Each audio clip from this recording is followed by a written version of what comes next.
Bonjour et bienvenue sur Sachez vous distinguer.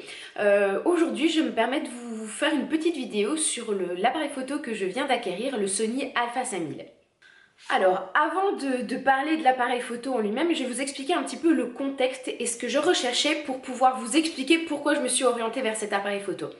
Clairement, je ne suis pas une professionnelle, loin de là, et le peu de photos que j'ai faites étaient soit avec un appareil photo compact, soit avec les appareils photo que vous pouvez avoir dans vos téléphones portables. Donc clairement, je ne suis pas une professionnelle. J'avais besoin en fait de quelque chose d'un tout petit peu plus évolué. Mon objectif était d'avoir un bel appareil photo, mais qui me permettait aussi de faire de la vidéo. Bien évidemment, vous allez me dire pourquoi tu t'es pas orienté tout naturellement auprès d'un réflexe. Eh bien tout simplement parce que le réflexe, je trouve que c'est volumineux, pas pratique, donc j'avais besoin de quelque chose d'un peu plus compact. Donc j'ai trouvé cette formule qui est l'Alpha 5000 de chez Sony, qui est un appareil photo hybride. C'est vraiment le compromis entre l'appareil photo compact et l'appareil photo réflexe. Vous allez me demander du coup, est-ce qu'aujourd'hui je suis satisfaite de cet appareil photo? Alors sans vous donner tous les avantages et les inconvénients que je vous citerai plus tard, clairement oui, dans les grandes lignes, c'est un appareil photo de très bonne qualité, qui fait des vidéos de très bonne qualité, en tout cas de la qualité que je recherchais. Au niveau son, d'ailleurs je me filme avec l'appareil photo, donc d'un point de vue vidéo vous voyez ce que faites votre propre avis. D'un point de vue sonore, tout le son est pris par la caméra, je n'ai aucun micro sur moi. Et tout ce concentré de technologie est facilement transportable.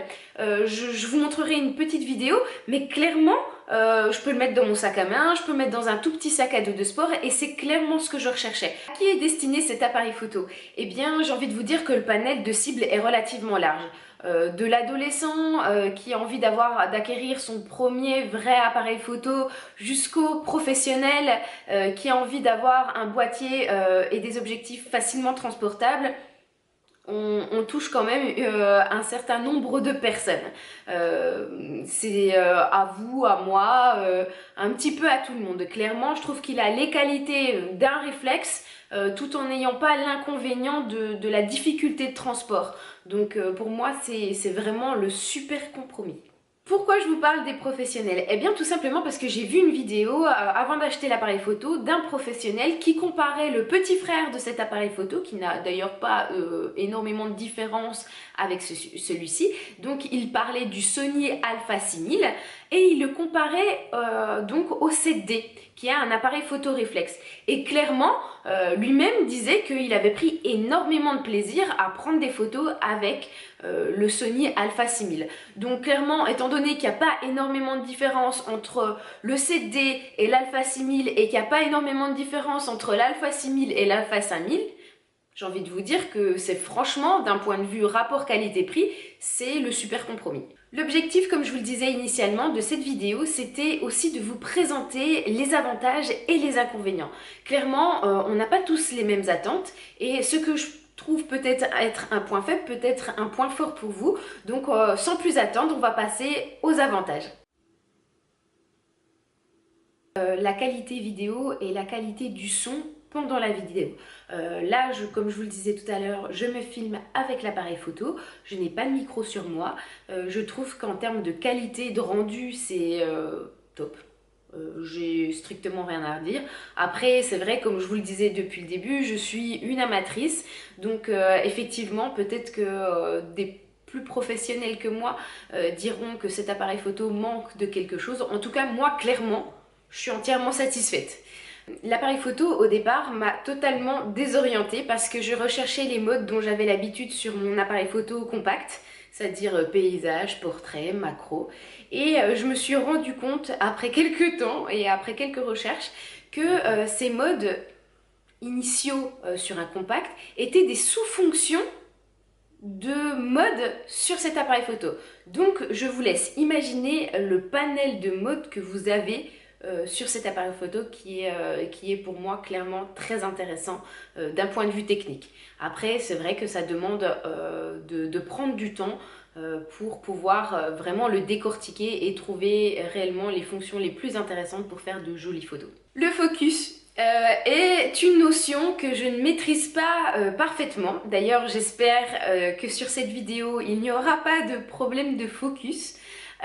Globalement, avant, je disais ah on prend, c'était un peu comme un mode pour moi, je ne comprenais pas ce qu'était réellement le focus jusqu'à ce qu'on me montre sur une vidéo un problème d'autofocus où on voyait des différences entre le flou, le net, le flou, le net tout au long de la vidéo. Donc c'est vrai que effectivement c'est là que j'ai compris réellement ce que c'était. Clairement je trouve que sur cet appareil photo, bien que je vous rappelle que je ne suis qu'une amatrice, je trouve que c'est plutôt bien fait. J'espère que sur cette vidéo il n'y aura pas de problème, mais clairement globalement avec tous les tests que j'ai fait auparavant, je n'ai pas la sensation que l'autofocus soit une réelle problématique pour cet appareil photo en tout cas. Un autre point fort qui pour moi je trouve très intéressant, c'est l'écran qui se pivote en mode selfie. Alors c'est vrai que selfie a une connotation péjorative parce qu'on voit tout de suite les jeunes filles ou les jeunes hommes en train de se prendre en photo dans la rue en mode selfie, mais clairement d'un point de vue technique c'est aussi super sympa parce que là je suis toute seule en train de me filmer et du coup ça me permet quand même d'avoir une certaine visibilité du cadre, ça me fait gagner du temps. Clairement je trouve cet outil vraiment très pratique. Le deuxième point, effectivement, c'est que c'est aussi très pratique quand vous voulez faire une photo de famille, par exemple. C'est toujours mieux de voir Pierre et Jean qui sont à l'extrémité du cadre. Donc voilà, clairement, je trouve que c'est un petit gadget en plus, mais qui fait la différence entre cet appareil photo et un autre. Les zooms, il y en a 3 différents. Il y en a 2 qui sont automatiques et un qui est manuel. Clairement, moi je ne les utilise pas. Je suis pas fan d'ailleurs des photos zoomées. Quand c'est moi qui les prends, généralement elles sont floues. Je pense que c'est pour 2 raisons. Effectivement, le fait que ce soit un objet qui soit zoomé, mais en plus de ça, en termes de stabilité, je pense que je bouge trop pour faire de jolies photos zoomées. Donc moi je ne ferai pas le test. Par contre, voilà, vous savez qu'il y a bien 3 manières de zoomer avec cet appareil photo. Parlons à présent des applications. Clairement, cet appareil photo comporte énormément d'applications qui sont téléchargeables sur le site internet Sony et qui sont toutes les applications sont plus intéressantes les unes que les autres. Elles demanderaient à être toutes testées. Moi, j'en ai sélectionné 2-3 qui m'intéressent énormément, dont le timelapse. Et clairement, vous avez la possibilité de faire énormément de choses via cet appareil photo et les applications annexes que vous pouvez télécharger. Je le trouve vraiment très intéressant de ce point de vue-là. Ça permet vraiment de pouvoir faire des photos très originales. Et le côté positif, parlons de photos, c'est qu'effectivement vous avez la possibilité de connecter cet appareil photo avec votre ordinateur ou votre téléphone portable, de transférer la photo que vous venez de faire via l'application ou via votre appareil photo tout simple que vous venez de faire pendant vos vacances et pouvoir la diffuser très rapidement sur les réseaux sociaux ou la diffuser par MMS à votre famille. Donc ça, j'ai vraiment trouvé ça super intéressant parce qu'aujourd'hui on est vraiment dans une période où tout le monde partage ce qu'il fait et du coup je trouve que ça correspond totalement au mode de fonctionnement des internautes aujourd'hui. Autre point fort de cet appareil photo, c'est-à-dire que vous avez la possibilité de pouvoir changer l'objectif de l'appareil photo. Il existe des objectifs longue vue et des objectifs macro. Donc clairement, là encore, comme je vous le disais tout à l'heure, aussi bien pour les amateurs que les professionnels, il y a vraiment énormément de choses à faire avec cet appareil photo qui est pour moi une pure merveille. Parlons à présent des applications. Je vous les ai vantées en disant que c'était super sympa de pouvoir télécharger des applications sur le site internet de Sony. L'inconvénient, clairement, c'est que les 3/4 sont payantes. Elles sont pas très onéreuses, elles sont entre 5 et 15 euros. Mais clairement, j'étais un tout petit peu déçue quand je suis allée sur le site internet et que je me suis rendu compte que c'était un coût supplémentaire. Comme je vous disais, ça reste des prix qui sont relativement attractifs. Par contre, ouais. Petite déception de ce point de vue-là. Parlons à présent du mode macro. Je vous ai dit tout à l'heure qu'effectivement j'avais eu des difficultés à trouver le mode macro et j'ai envie de vous dire que ça va même au-delà de ça. J'ai encore des difficultés à utiliser le mode macro. Je pense qu'effectivement, bah voilà, j'ai acquéri cet appareil photo il y a 2 semaines et je ne m'y suis pas attardée plus que ça. Mais clairement, je trouve que mon appareil photo compact que j'ai acheté quand j'habitais encore chez mes parents, donc il y a plus d'une dizaine d'années, faisait de plus jolies photos en macro, peut-être moins de pixels, mais clairement je trouve que d'un point de vue macro, je suis un tout petit peu déçue, mais globalement je vous dis, je ne l'ai pas utilisé 1000 fois non plus, donc du coup à voir si effectivement c'est peut-être une mauvaise utilisation de ma part. Les objectifs dont je vous parlais tout à l'heure nécessitent un achat complémentaire. Ils ne font pas partie du pack de l'appareil photo. Donc clairement, si vous avez pour objectif d'évoluer plus encore avec cet appareil photo, il faudra prévoir un petit budget supplémentaire pour pouvoir devenir propriétaire d'autres objectifs. Avec cet appareil photo, vous avez une fonctionnalité supplémentaire qui vous permet de recadrer automatiquement vos photos. Ça vous conserve la photo que vous avez prise initialement, mais ça vous propose une photo supplémentaire recadrée. Et je l'ai désactivée parce que quand j'ai testé l'appareil photo tout au début, elle était activée et j'ai pris en photo un modèle qui ne se sentait pas forcément très à l'aise mais qui m'avait autorisé à le prendre en photo.